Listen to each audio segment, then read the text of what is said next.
Okay everybody, Tectalar here again with the 18th episode of the Heroes Appendix video series. Its purpose is to help newer and veteran players alike to fully understand the ins and outs of all the characters in Hero Wars Mobile. In today's video, we're reviewing the first place winner of the most recent vote amongst my patrons, and one of the most recently reworked heroes, Darkstar. She finds herself under the steady pressure tier and usable in a lot of different team combinations.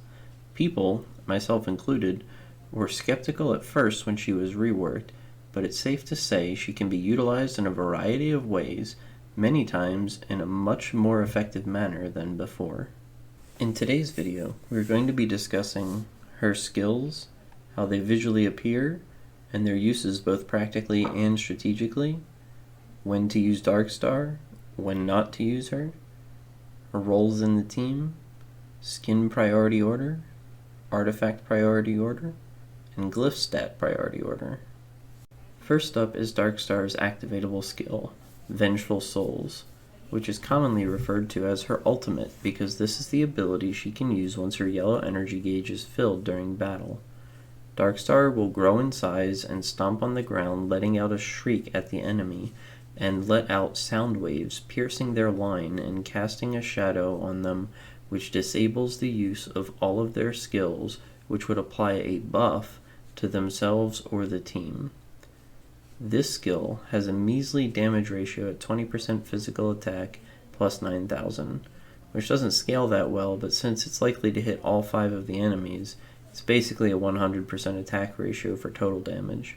A note to make is this, similarly to Kira's ricochet attack, shoots off in a straight line in the direction that Darkstar is facing, so being turned around can influence the targets that she hits.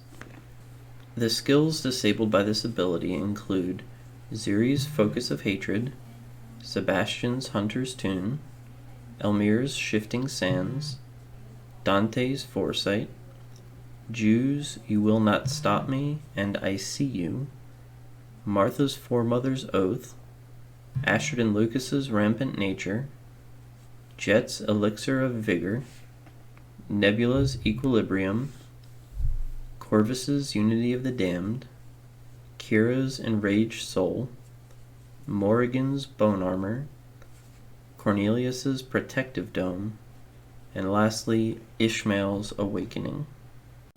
A note to make is that when it says the skill is disabled, it does not mean it will remove any existing buffs. It prevents the skill from being used, and it only lasts for a duration of 12 seconds. Her second skill is called Control. Darkstar will point her bow at the enemy's frontmost hero, and her shadowy partner will fly like a specter into them, knocking them back between positions 2 and 3. A coin will appear above the controlled enemy's head, bearing an angry-looking face. For the duration, the controlled enemy will use basic attacks and skills for the benefit of your team attacking their allies. This skill commonly comes out just before the tank will use their third skill, so they will likely use this skill on their allies. This does not make the enemy allies target the controlled unit. This skill lasts for 5 seconds and can be used once every 16 seconds. There are a lot of practical uses for this skill, where you can have the enemy Astaroth energy burn their backline, or Cleaver, Luther, or Aurora stun their position 3 unit. The knockback even helps to keep pressure off your allies from the likes of Galahad, Faceless, Dante, Maya, etc., who continually push your tank backwards. Her third skill is called Partner. Darkstar's Shadow will perform a basic attack dealing 53% of her normal damage, which is shot simultaneously with Darkstar's own basic attack. But this shot will target the hero with the lowest health percent on the enemy team. This skill is visually represented by Darkstar's shadow fading away from her, appearing as if she's sliding backwards and firing her bow into the air. A note with this skill is it can trigger Daredevil's fire support skill. Another note is that unlike Elmir's clones, Darkstar's shadow is able to land critical hits if Darkstar is able to, for example with the presence of jet or artifact weapon buffs. And a final note for this skill is, since this is her passive ability, the extra shot from her shadow does not grant her additional energy. Her last skill is called Black Arrows. Darkstar will kneel to the ground as a shadow leaps into the air and fires 2 black arrows at the 2 closest enemies, which deals damage at a 25% physical attack ratio plus 6,000, and increases the damage that these units receive from elves by 30% for the next 7 seconds. And this skill can be used once every 18.5 seconds. Now let's take a deeper look and see when you should be using Darkstar. First time is with Daredevil. We went over this in the Daredevil video, so I'll reference you to that video for the explanation. The next time to consider using her is in the Kira Blender filler position, because she has 2 attacks every single turn. So this, since Kira, the blender combination is basically partnering with Sebastian and Jet, every single turn Darkstar gets an additional chance to proc Sebastian's pure damage. So she fits really well into this team. The next time to consider using her is allied with other elves who deal damage, particularly Alvinor, because her Black Arrows pairs well with his Rune of Fire, as both skills target the first 2 heroes. Another time to consider using her is to counter Cleaver and Peppy, who are using Faceless, by pushing Cleaver into his own team so the damage doesn't hit your team. Additionally, Cleaver will stun his own Faceless, preventing the power throw. And then lastly, she's a great filler unit in most defense teams. Even in defensive teams, similar to how Kai, you stick him with a stall-oriented team just to threaten the enemy enough that they can't, avoid bringing healers, and they can't just, bring a whole bunch of damage dealers to try to walk through you. Although she doesn't have the self-sustain that Kai does, so you'll want to ensure that she does have adequate healing. Now we'll take a look and see when you should be avoiding Darkstar in your team. First is without adequate healing, unless she's partnered with Sebastian and Jet. And the big reason for that is mainly because the fight's just going to end much quicker, so she's not really going to need the healing, because the idea is to burn through the enemy team before she even needs to be healed. The second time is in a team that has relatively low and steady damage output, and doesn't have the support for a longer fight. So she can be used in, I call them blitz teams, where it's, the goal is to be attacking very quickly, or she could be put into a stall-oriented team, but you don't want to put her in a very low damage team that does not have those supporting units. Now we'll briefly discuss her role in the team.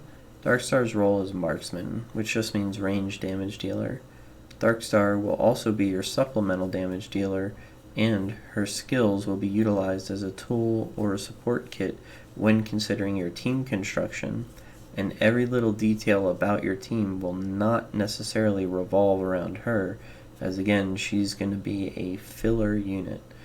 In this segment, we'll be discussing her skins, which are all available for purchase using skin scrolls.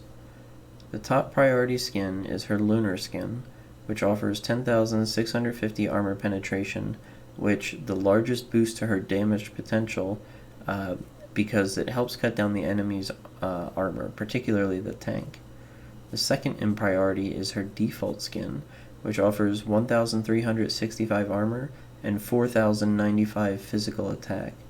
And while it doesn't grant as much damage as her physical attack skin, it's particularly important for her to be able to get through the enemy hero's dodge stat when applicable, and even more so when she's standing behind Daredevil, which is explained in the Daredevil video. The third in priority is her Spring skin, which offers 7,095 physical attack and is going to help you reach those high numbers for damage and ensure she's dishing out consistent pressure. The last in priority is her Nordic skin, which offers 2,960 dodge rating and helps her avoid some potentially detrimental attacks to her and enables her additional chances to keep applying pressure. Next we'll discuss artifact priority, which means which artifact is the most important to level up first. First up is her book, which grants 10,680 armor penetration and 3,561 physical attack, and offers her the largest single source of damage output in the game. Second in priority is her artifact ring. This grants her 11,970 physical attack and 3,990 armor. This is important, similar to her default skin, because you want to ensure she's dealing more damage, but also piercing the enemy's dodge attempts. And then last in priority is her artifact weapon, Arlon's Weeping, which offers her and her team up to 21,357 physical attack for 9 seconds. And while being a significant boost to everyone's damage, it is lowest in priority because it won't raise her damage as much as the rest of the artifacts. In our final segment, we will be discussing glyph stat priority. The first glyph in priority is armor penetration, which gives 3,360 armor pen, which offers her the largest boost to her damage.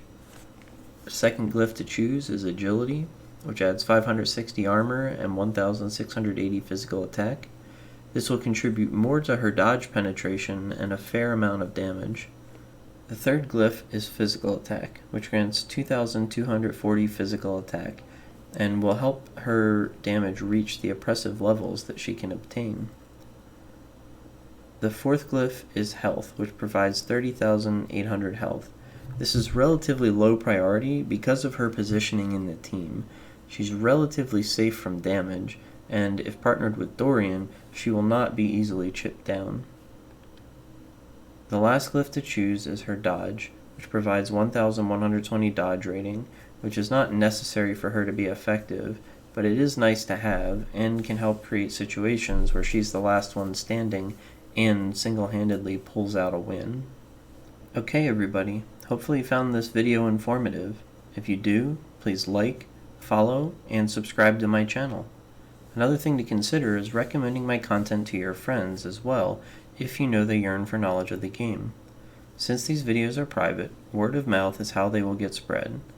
Also, for a large and active Hero Wars mobile community, join my Facebook group called Hero Wars Mobile Community, The GOAT.